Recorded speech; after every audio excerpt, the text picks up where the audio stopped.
Sitting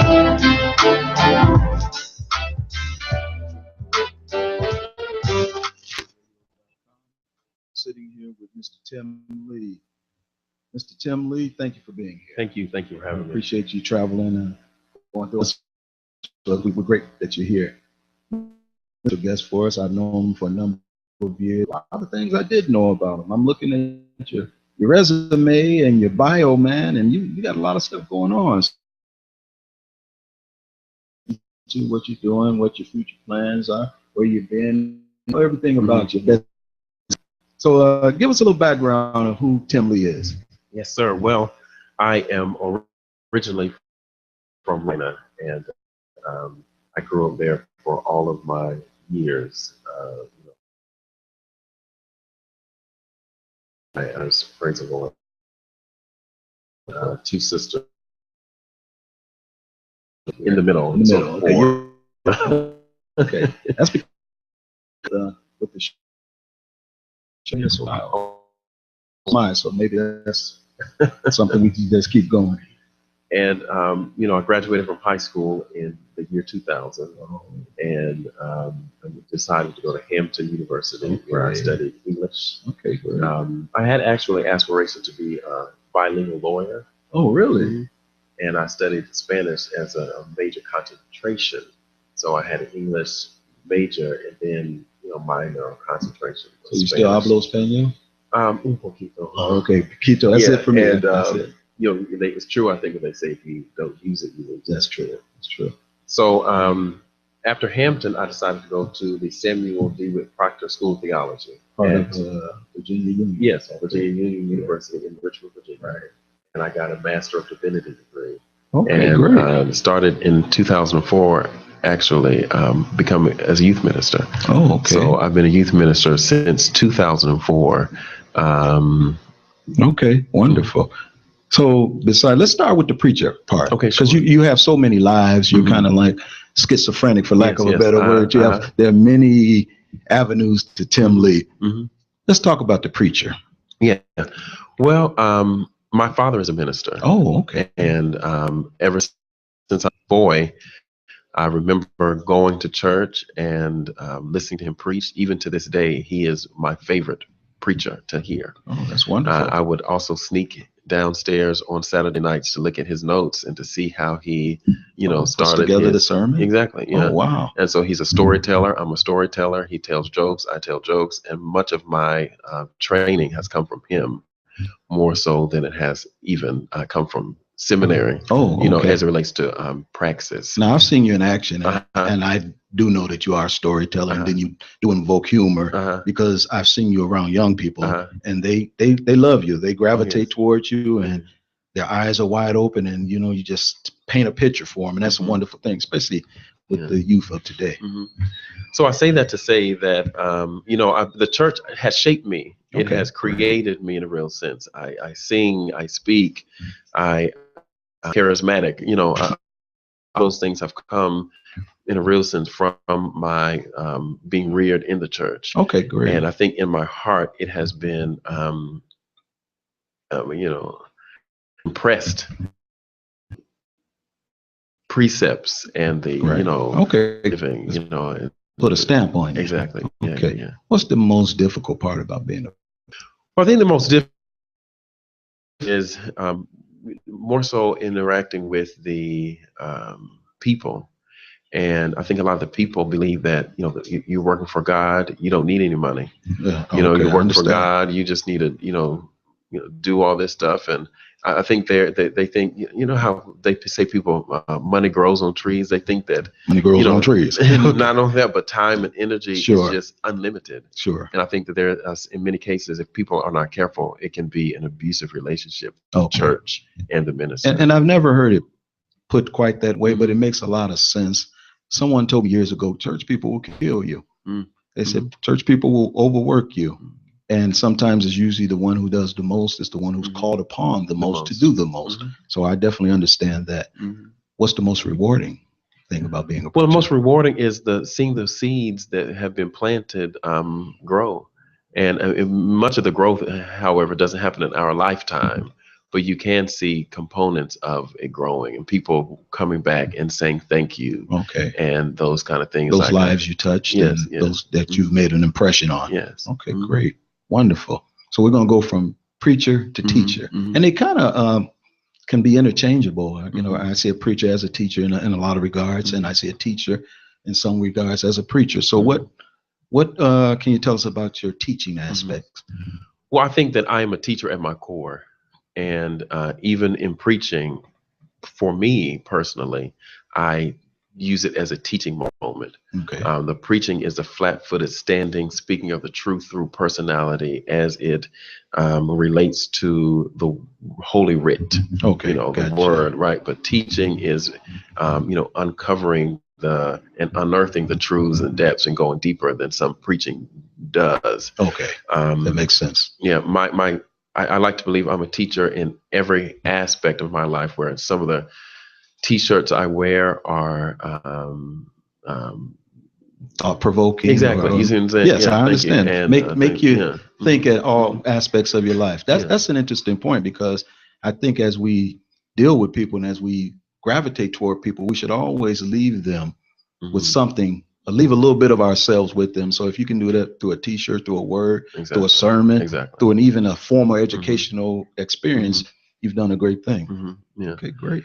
So when I was younger, I used to interpret that I would be in a classroom. Okay. You know, and I just never got in the classroom. But what I do is through, you know, mentoring, which we may get to, is a teaching that is really, so I don't want to say a classroom without walls. Exactly. So like medicine without borders. Just wherever you go, you're preaching and you're teaching, not in a formalized sense, but you're also giving something back. Yeah, we're going to talk about the mentorship, but let's talk about you as a motivational speaker. I know you travel all over the place, inspiring people, especially young folks, and particularly young African-American males who you have a deep passion for and who you really want to see live up to their full potential. So let's talk a little bit about Tim Lee, the motivational speaker.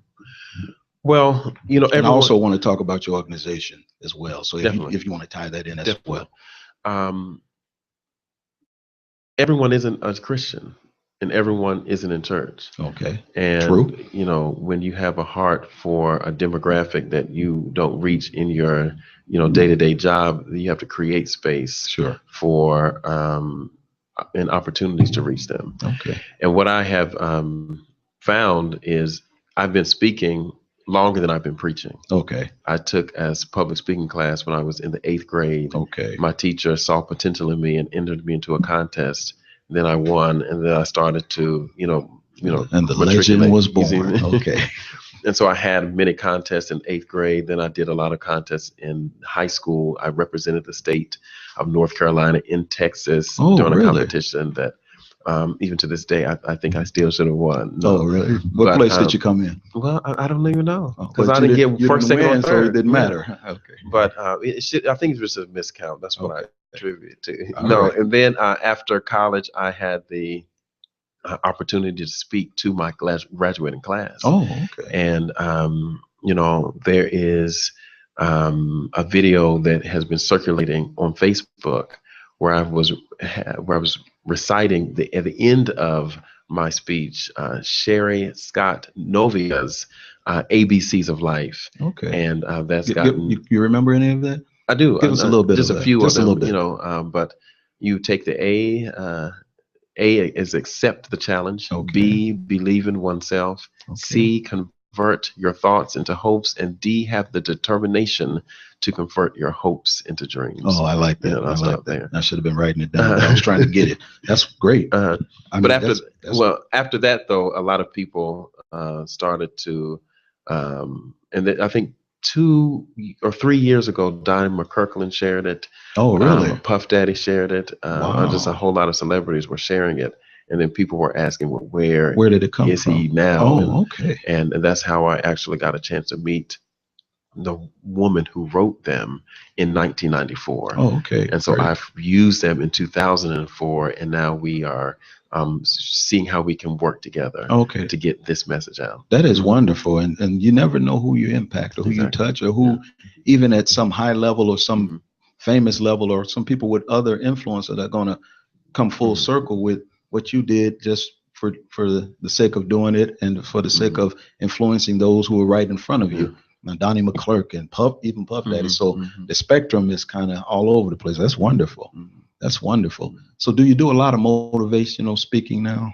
Well, I don't. I'm trying to get a little more involved. And I'm surprised at that too, because you have that personality that's really a bigger than life personality. Like I said, I've known you for a number of years, and the children that I've had the pleasure of being to watch their so I'm surprised you're not doing more of that as well. Yeah, I mean, it really takes almost an agent. There are certain websites you can get on, and some requirements, and I just have not had the discipline to put it all together. Well, we're going to declare right now on IntellectualRadio.com. Tim Lee is available. He's motivated. So we're gonna claim that right now, Mr. Tim Lee.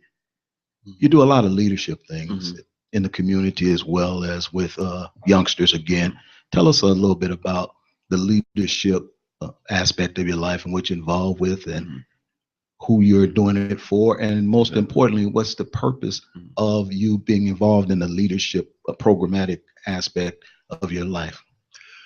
Well, I've always thought that I was a leader, and in college I was blessed with a fortunate opportunity to lead my class for the 4 years I was there at Hampton as a class president. And our class name was Quintessence 5. Quintessence 5 standing for the purest, most concentrated essence of the sun. And I feel like during those years I developed a philosophy of leadership that I tried to teach as many people who would listen. Again, where the mentoring came from. And encapsulated an active leadership. You have servant leadership, but then you have active leadership. Participative leadership. Exactly, yeah. And I think that comes from Carter G. Woodson's quote from The Miseducation of the Negro, who says, "We don't need leaders. We need workers to do the work that leaders talk about doing." Exactly. And so what I wanted to do is to create a leader who could lead, who could inspire, but also did the work. Okay, that's a part of that philosophy. Yeah, that makes sense. Because faith without works is dead. Exactly. All right, and we done moved into a lot of aspects of your life. I'm learning. You're a producer.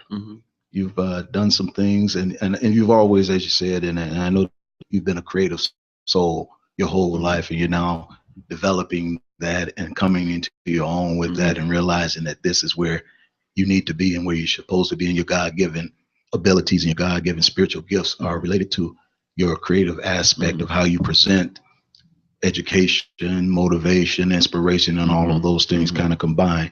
Tell us about the producer, Tim Lee, the producer. Well, I'm still growing into that. Okay. But I have had several productions that I've under the name of Tim Lee and Friends, or An Evening with Tim Lee and Friends. I like that. And that goes back to the mentoring component, which was birthed in 2010 from One Black Man, which was my nonprofit that I started to help mentor and enlighten, encourage, and inspire African-American males between 13 and 18. Okay. And what I learned was, after following them, that many of them were interested in the performing arts, the rapping, music, and producing, and all those things like that. And so I created a platform for them, invited all of my friends to watch these young boys, in a real sense, practice what they have been learning in the arts world, but it had a way of increasing their self-esteem in ways that I didn't even realize how it was helping. And so we produced 5 of those shows from 2013 August to present. And 3 more at least for this year, 2016, that we plan on. Well, walk us through the production aspect of that. How do you, from the genesis until the birth of the actual product, or the programmatic aspect of it, how do you get a concept, you see it through, and get a finished product? Kind of walk us through that. Well, we're skipping time, but that I've developed and on my list. But as we have seen minister, the speaker, the teacher, and all those, we'll incorporate this because we are kind of jumping. Yeah. Actor into the. I don't like to be. I can tell that because the box is overflowing right now. And so now there's an umbrella that a reason to do whatever I am unctioned to do or feel, inspired to do. Okay. And so what I call the process of manifestation. Okay. Everything starts from a conceptual place, an invisible place, and then it matriculates into a physical place or a visible place. And that's what everything is. That's what this microphone is. This started in someone's idea. Exactly. All those things. And then it became manifest. So the production process is very similar. It starts as a concept, only an idea. And then using the network of people who I've been in contact with for the life of my professional career, and even before then, connecting with people from Hampton University, Virginia Union University, high school, wherever, I'm able to piece people together who, people in Chicago, for instance, may not have, seen or heard of, but they are on the same level as many of the people who we celebrate as celebrities. And so it is a way that we can do for self. And to promote ourselves. I like that. So that we can, it's self-promotion is a wonderful thing. I think if you take it seriously, as well as be a wonderful thing, as well as a rewarding thing, and influence and impact the lives of others. And I think you're doing a great job with that. You tend to seem to have a good grasp of who Tim Lee is and what you want to do. Do you, when you get a great idea, get it down? Thank God for cell phones. Now, I used to have ideas and I would forget it, and they would be in the atmosphere, and I watch on TV and I say, hey, 37 years ago, I thought of that and forgot to become a millionaire on it. So I use the cell phone to make notes. Do you have some kind of mechanism where when an idea pops in your head or the spirit hits you, do you just jot it down? Or you ever see that movie, The 5 Heartbeats, when the guy got inspired, he took out a piece of old paper bag and hey, this would make a great song, and wrote it down. What do you do? Well, I write down. I believe in writing. This phone is just fickle. It can be on one day, or fall in the toilet one day. Pencil, paper. Great. And if you don't have pencil, don't lose it. Now, do your writing, your reading as well? Well, all that. I mean, things like that. Every so we can see you on camera, because I've seen a couple of your here involved in some things. Yeah, I do sing and act. I'm currently taking acting classes at Second City. Oh, really? Here in Chicago. There's stand-up comedy classes. Second City stuff was kind of. No. I dropped out. I went in number one, it was too far. Number two, I wasn't as committed as I should have been. But so I commend you. I did go, and the people that were there, they were very serious about their craft, and it's a good learning tool. Yeah. So and how's that going? It's going well. Yeah, I used to act when I was, I think I don't know if it's a mask or but some expectation of being a leader. You didn't mesh, and it didn't. So I think I made the presentations, whether they were speaking, incorporated like I've been doing. But now, I feel like a few years ago, I felt like there was and I wanted to develop it so that it could. And that's a ministry with my pastor always says a ministry meets a need. If you're meeting a need, to seeing it through, at least so that you have no regrets when you become an old fella like me or older, where you say, I didn't give it a shot. And so you could have peace of mind with that. That's wonderful. Tell us about, you're the founder and creative director of the Tim Lee Concepts. I know we alluded to that a little bit. about confidence building and self-esteem. Tell us a little bit about that, and where did it come from? Well, Tim Lee Concepts is the umbrella organization, and the way I present it right now, it's all things in the creative and expressive mind of Tim Lee. Okay. And I think I've been gifted with ideas. God just gives me it. Sometimes it's like as it rains on a flower. Ideas just come left and right, left and right, left and right. I hear a song, I see people need to hear this, and how can I incorporate it into? Are you a very visual person? Do you see things in visual aspect? I'm like that as well. And how do you take that vision or that visual picture and put it into your productions, or put it into your mentoring, or put it into your leadership, or all these aspects of who you are? How do you do that? Yeah, it just sort of happens. That's why it's a gift. Like a lot of the things that I've done while I'm trying to take classes, the only reason I'm taking the classes is to make me appear legitimate in the public eye, who may be asking for a laundry list of things you've done, or you've studied under, or X, Y, and Z. But it's hard to explain because it just sort of happens. But the umbrella has the Tim Lee and Friends, which is the production component. It holds One Black Man, which is the mentoring component. There's also Black, BLACC, Building Leaders, Actively Changing Chicago, which is the leadership component.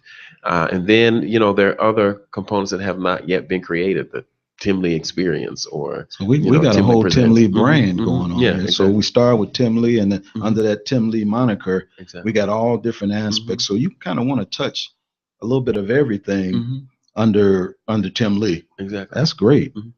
Is the limit to what you want to do? Is there there's some place that you think you want to go, but you're a little hesitant to go as far as the Tim Lee brand? Well, some of the people who I admire, who have, done aspects or components of things that I've done, are Oprah Winfrey, Tyler Perry, Bill Cosby, Harry Belafonte, and even Michael Jackson. Those are some of the 5 I list, as relates to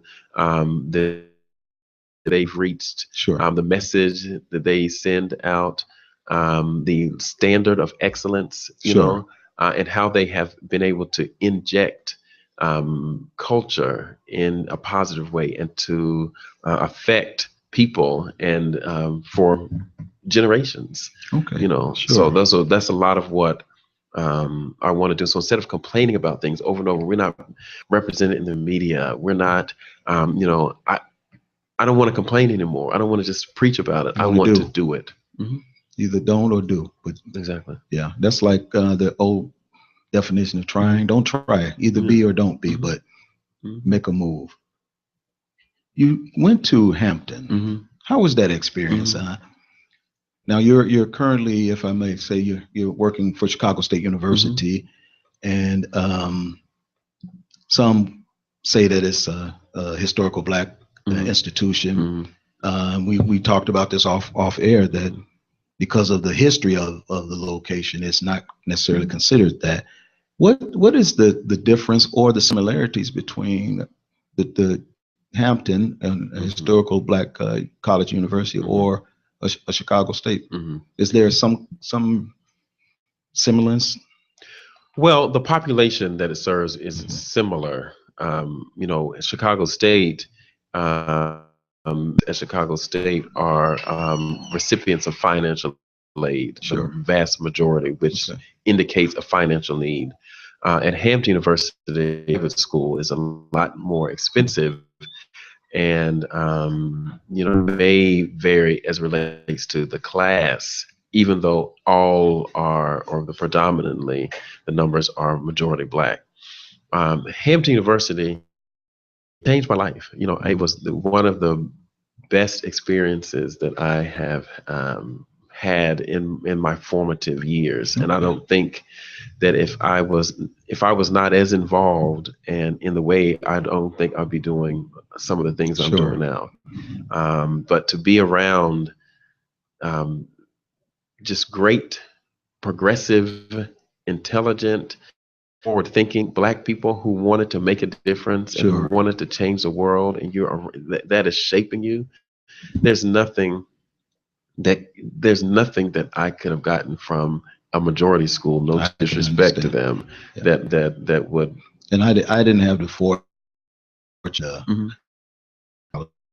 I live vicariously through you and others. I have friends from Morehouse and friends from Spelman and some of the other historical colleges, and hear them talk about it, their eyes light up just as yours did.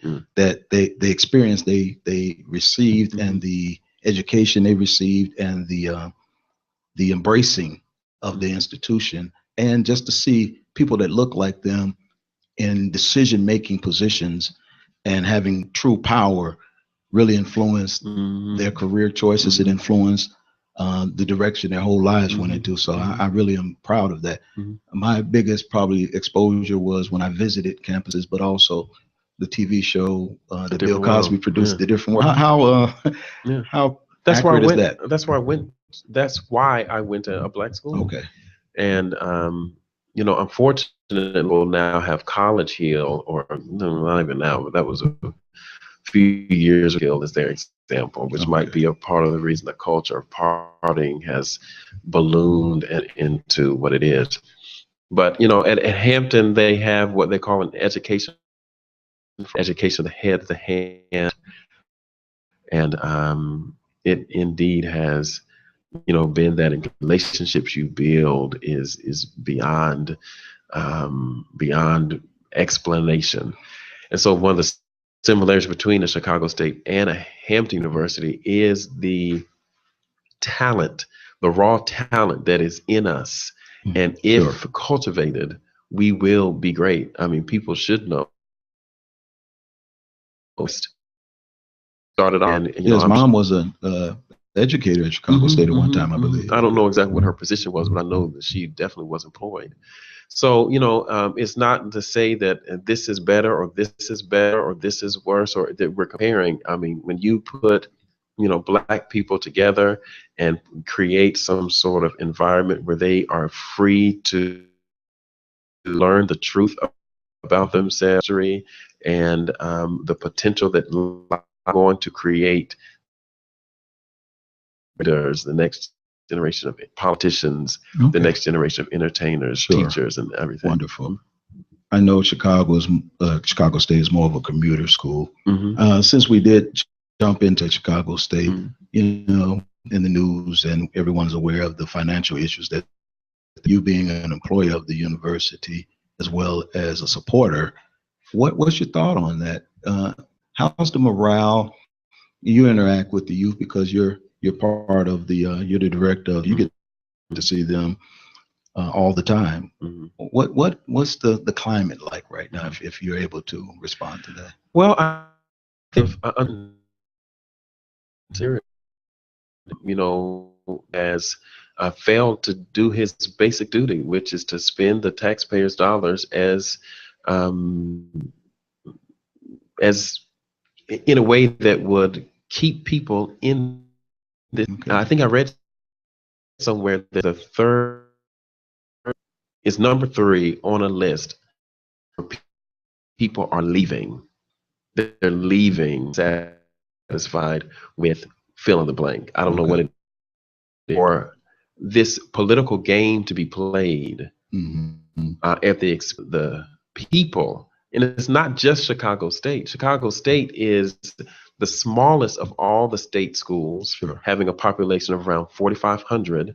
Our allotment of funds that we get from the governor is around $30 some odd million. But proportionately, it does take up a lot of our budget. So we're feeling the pain more than the other schools, but everyone else is feeling it too. And if a budget is not passed, then everyone's going to continue to do what we're doing. And it's just, And I think you'll be more uproar once some institutions start to feel. And that's unfortunate. Yeah, it is. Fight for us. Let's fight. And if everyone's going to fight, I think sociologically speaking, a lot of things are permitted by Black people, not by Black people, but the greater society allows Black people to suffer in ways that they will not allow whites, Mexicans, or others. Sure. And I can agree. argue and don't know place, We can but go the there. Black race in many senses, the most despised race of all, for whatever reason. The Black woman, the most disrespected. The Black man, the most attacked. Why is that? Is it they're intimidated, or and it's evident, if you recall, in the hollow halls of Congress, President Obama was giving a speech at one time and a lie to the President of the United States. Yet we have Donald Trump lying every other second, and no one is calling him to task. And so I agree with you that there's a disconnect, and in some instances, I think it is good that it's exposed, because we tend to a forgiving race, and we tend to say, okay, slap us on the face and we're okay with it and we'll move on, and we allow society to treat us as if we have no rights or we have no feelings, and they continue to do it over and over and over to us. So I'm in agreement with you. But the thing is, once people allow it to happen to Black people, then, and unaddressed, and to other people, it will trickle down, and then it will be too late to address it. Yeah. So the same way that we are suffering at Chicago State, if we are not careful, we will see it go to the biggest of the institutions, and perhaps the most endowed, which may be University of Illinois at Urbana-Champaign, or but it will be too late. So we don't want it to get to that place. Let's address it now. And similar to the war on drugs, as long as it was isolated to the poor, the minority communities, it wasn't a big deal. But once it started trickling over to other areas, then it became it became a whole campaign. The resources were allotted to deal with that problem. And then even the way people are identified, this is a criminal, this is a drug user. When it's another race, it's, this is an issue. This is a, concern. It's a marketing spin on it. And, this is part of the reason why we cannot continue to depend on our former oppressors to, represent us in the way that we deserve to be represented. Sure. So that's why I think that, IntellectualRadio.com is so needed in the community, because it can promote our voice. And that's what we're here for.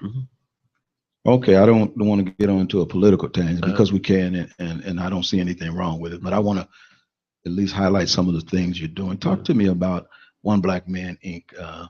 What it is, what is it, and why did you choose the age group, as well as why did you choose the gender that you chose to work with, and how is it impacting what you're trying to do? Moved to Chicago. I just graduated from. I was very unhappy with the job that I had.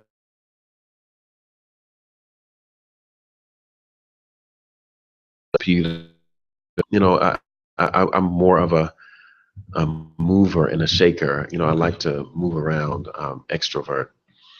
And so I knew no one.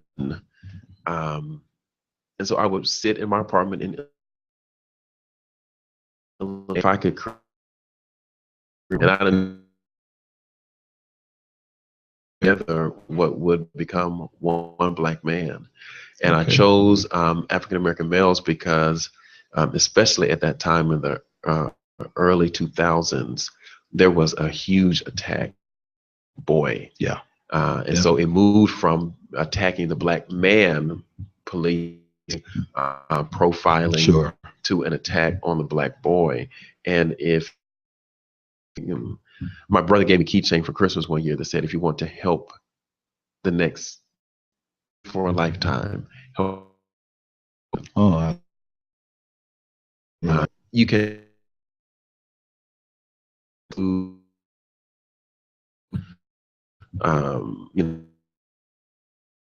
with the children, how to just to spin it.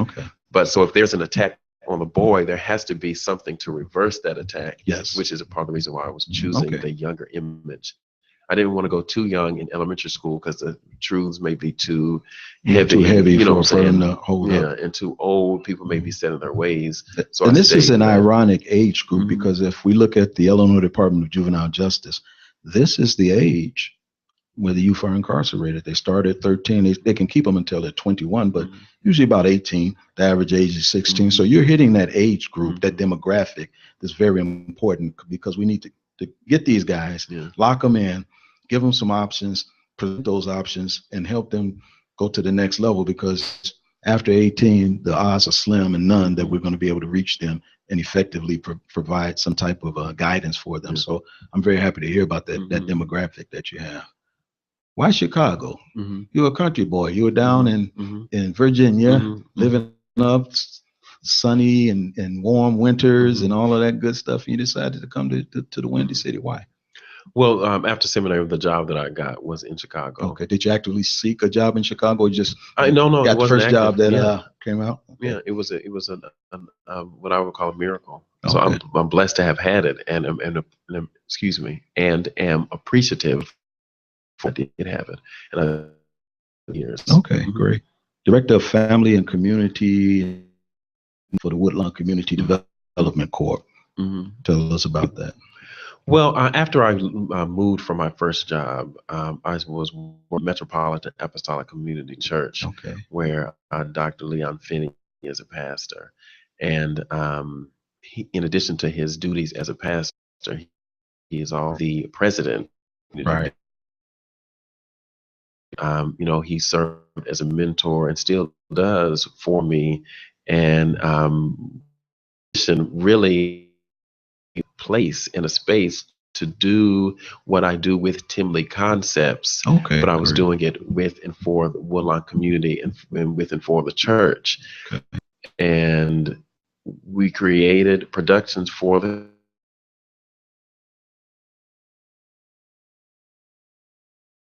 families. I was, you know, very, very, very field. How long did you do that? For about 6 months. Oh, really? Yeah, it was really short-lived.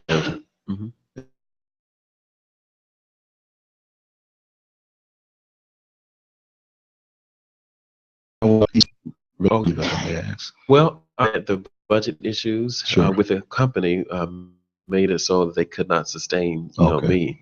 And what a shame. That's what our youngsters need, that kind of interaction. Host of the Youth Talk Back. You know, the International Sunday School Broadcast was the brainchild of. And you were the Sunday School book. That was the first job that I had, you know, at Urban Ministries Incorporated in Calumet City, founded by Dr. Melvin Banks.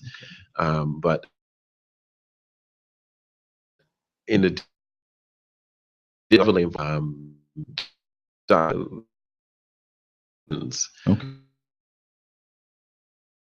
Sunday School Broadcast with Reverend Dr. Jeanette Wilson. Right, familiar. And she taught the Sunday school lesson for years and has always been one to see gifts in younger people. And she's always used her platform to help young people. And I was one of those people she helped. And, you know, I credit her with a lot of the opportunity I had while I've been in Chicago. She has been, you know, a mother away from my mother in North Carolina, you know, when you may need someone physically. My grandmother passed away in 2009. She was really, excuse me, I think it was 2010. She was really, you know, present, and I needed that. So she's been a mentor, and, you know, I still actually try to help and consult whenever and however I can with the International Sunday School Broadcast efforts. Okay, great. Licensed Baptist minister since 04. Okay, and you were also a youth pastor. How did you utilize that youth pastorship with the things that you're doing now, or how did that help you in your mission or your development into who you are now with Tim Lee Concepts and all the stuff that you're doing now? Well, parents don't trust, you know, hey, I'm concerned about your son doing. Goes up, especially in this day and age. It should. But as able to put into the with some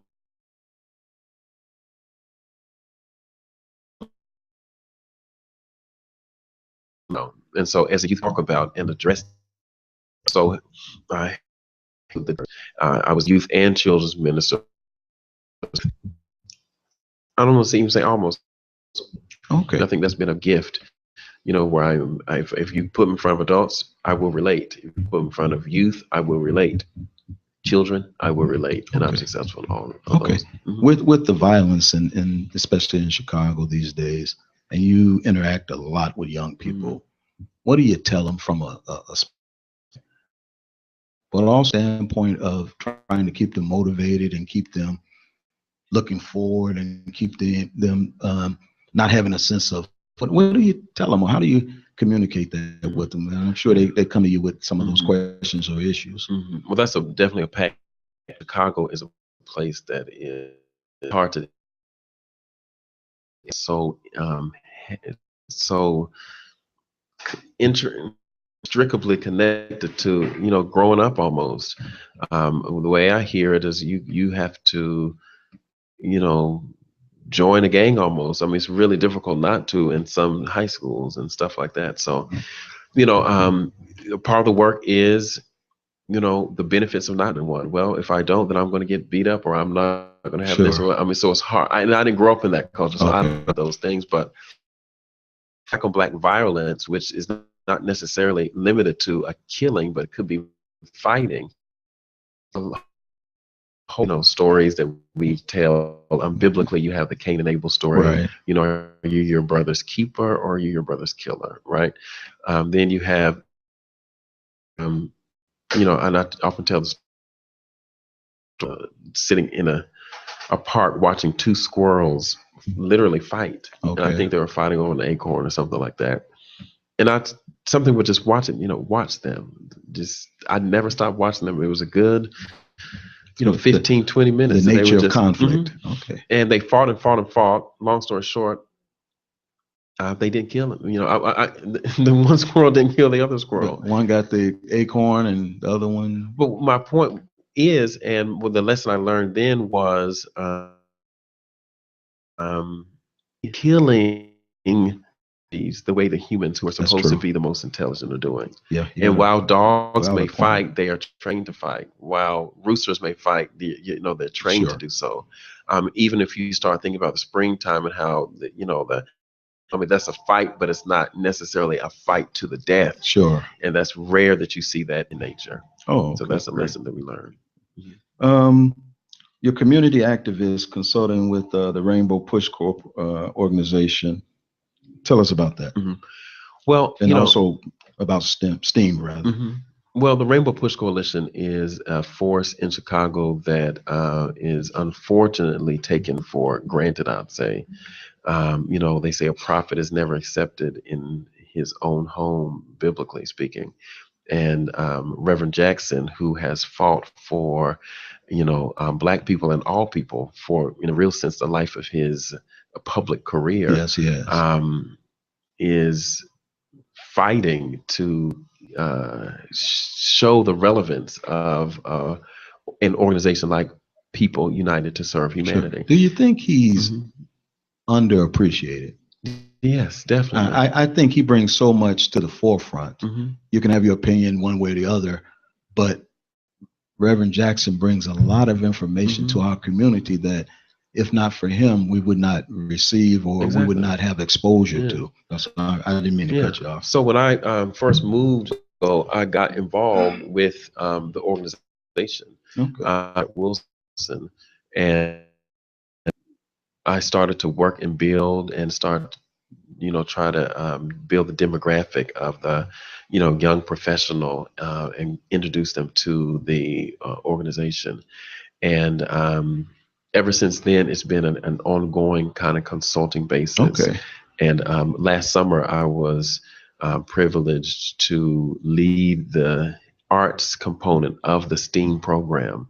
And we normally hear of STEM, which is science, technology, engineering, and mathematics, and they added an A in there for arts, which unfortunately, and politically, has been taken out of the schools. So I did a lot of, improv, acting, singing, and then at the end. Are you still doing that? Are you still actively involved? Well, that was a summer program, and I think this summer when it comes back, I'll be heavily involved. But yeah, I've been doing a lot to build the youth division, and the president of the youth division is one of my newest men, Love, who is a 16-year-old. Finger High School. He's a president of the student body there. He is the president and founder of this division I'm talking about, youth, which is YES, standing for Youth Excelling in Service. So that is the youth arm at the Rainbow Push Coalition right now. And so I'm helping develop that. Okay, great. As well. Great. In the time we have left, we have a little time left. Give us a elevator pitch for Tim Lee Concepts and the Tim Lee brand. What do you want to see happen? Where do you want to go? What we can do to expose you to the masses? Where you're going to be? What kind of programs you got? Just give us all. Just lay it all on the line for us. Well, as I mentioned earlier, it's the umbrella organization for all things expressions of Tim Lee.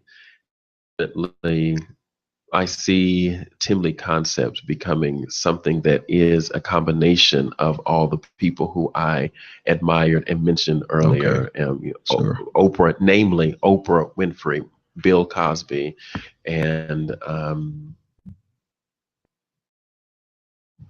I'm trying to think of another. I know I said another one, but I say all that to say there is Tyler Perry. You mentioned Tyler Perry. Yes, that's very important because yes. So it is providing literature, entertainment, and there's no limit. Music, plays, productions for the community that will impress culture, transform thinking.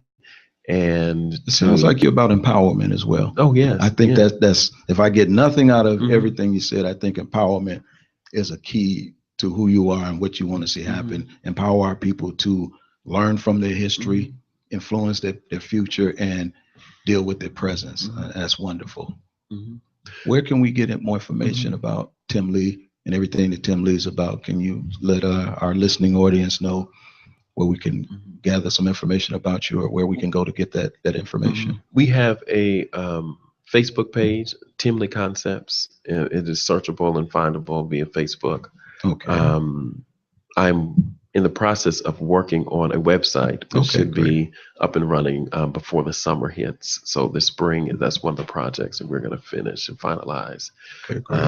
And there's a blog, A Time to Speak, that was a branch of One Black Man that is now under Tim Lee Concepts, and that can be found via WordPress. But it is, many of my philosophical, political, and, racial thoughts. Okay, great. So you got a lot going on, man. Yeah. That's wonderful. Keep doing what you're doing. We really appreciate you. Promise you can come back and see us sometime. Oh, definitely. It's definitely been a blast, man. And I'm going to leave you with your favorite quote. Be who you are. Do what you love. Make a difference. Change the world. This is J Jack on Intellectual Radio. You've been tuned in to Common Talk, and we're out of here. Thank you.